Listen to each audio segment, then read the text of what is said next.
Assalamualaikum warahmatullahi wabarakatuh. Apa kabar anak-anak?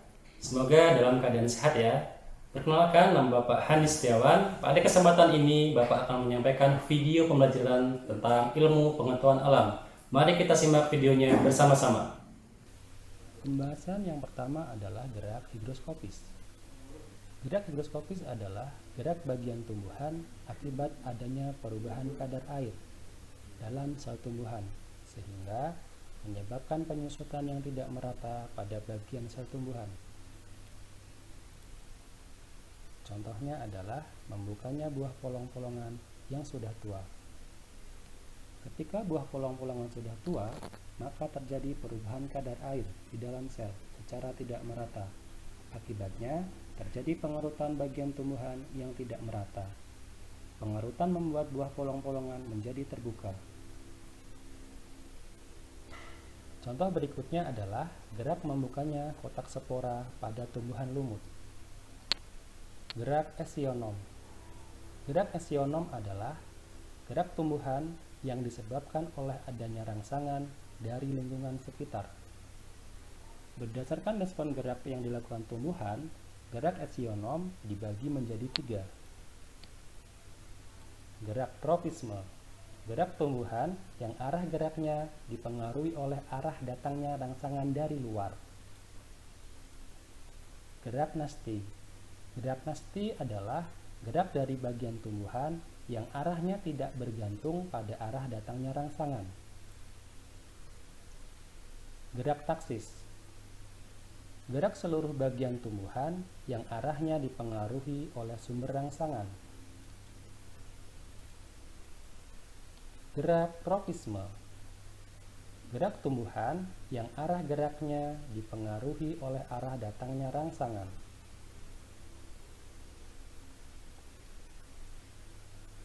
Contoh gerak tropisme adalah yang pertama, gerak fototropisme. Gerak tumbuhan yang disebabkan pengaruh rangsangan cahaya. Umumnya, bagian tumbuhan di atas tanah bersifat fototropisme positif dan akar bersifat fototropisme negatif. Contohnya adalah ujung batang tumbuhan mengalami pertumbuhan ke arah cahaya. Yang berikutnya, gerak geotropisme. Gerak tumbuhan yang disebabkan pengaruh rangsangan gravitasi bumi. Contohnya adalah setelah jagung diletakkan pada posisi miring, akar menjadi bengkok. Pertumbuhan akar jagung menuju ke arah bawah atau pusat bumi. Yang berikutnya, gerak hidrotropisme. Gerak tumbuhan yang dipengaruhi rangsangan air. Contohnya, pertumbuhan akar menuju sumber air atau mendekati air. Yang berikutnya, gerak tikmotropisme. Gerak tumbuhan yang dipengaruhi rangsangan sentuhan. Contohnya adalah tumbuhan sirih yang bisa merambat yang dilengkapi dengan sulur sehingga dapat tumbuh. Yang berikutnya, gerak kemotropisme. Gerak tumbuhan yang dipengaruhi oleh zat kimia. Contohnya adalah serbuk sari menempel di kepala putik, selanjutnya berkecambah membentuk bulu serbuk dan bergerak menuju sel telur. Gerak nasti. Gerak nasti adalah gerak dari bagian tumbuhan yang arahnya tidak bergantung pada arah datangnya rangsangan. Contoh gerak nasti adalah seismonasti. Gerak nasti tumbuhan yang disebabkan akibat rangsangan sentuhan. Contohnya adalah gerak pada daun putri malu akibat diberi getaran atau sentuhan. Yang kedua adalah niktinasti. Gerak nasti tumbuhan yang disebabkan oleh suasana gelap. Contohnya adalah saat malam hari, daun tumbuhan bunga merak dan tumbuhan lamtoro akan menutup atau tidur. dan akan membuka pada siang hari.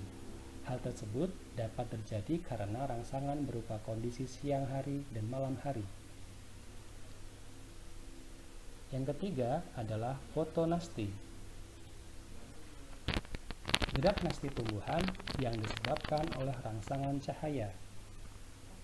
Contohnya adalah mekarnya bunga pukul 4 dan menutupnya bunga pukul 4.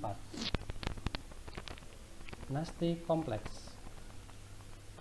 Gerak nasti tumbuhan yang disebabkan lebih dari satu rangsangan. Contohnya adalah membukanya dan menutupnya stomata. Membuka dan menutupnya stomata akibat beberapa rangsangan. Contohnya cahaya, suhu, kadar air.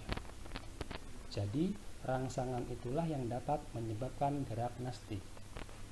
Gerak taksis. Gerak pindah tempat seluruh bagian tumbuhan yang arahnya dipengaruhi oleh sumber rangsangan. Gerak taksis dibagi menjadi dua, fototaksis dan kemotaksis. Fototaksis adalah gerak taksis yang dipengaruhi oleh rangsangan berupa cahaya. Contohnya adalah Euglena viridis merupakan kelompok alga atau protista mirip tumbuhan. Karena mempunyai klorofil dan mampu berfotosintesis, maka dalam hidupnya membutuhkan cahaya. Yang berikutnya adalah kemotaksis. Kemotaksis adalah gerak taksis yang dipengaruhi oleh rangsangan berupa zat kimia. Contohnya adalah gerakan spermatozoa tumbuhan, lumut, dan paku. Tumbuhan tersebut bereproduksi secara seksual, akan menghasilkan sel kelamin jantan, yaitu spermatozoid. Spermatozoid mampu bergerak menuju sel kelamin betina yang terdapat di archegonium. Akibatnya, tertarik oleh zat gula dan protein tertentu yang dihasilkan oleh archegonium. Gerak endonom.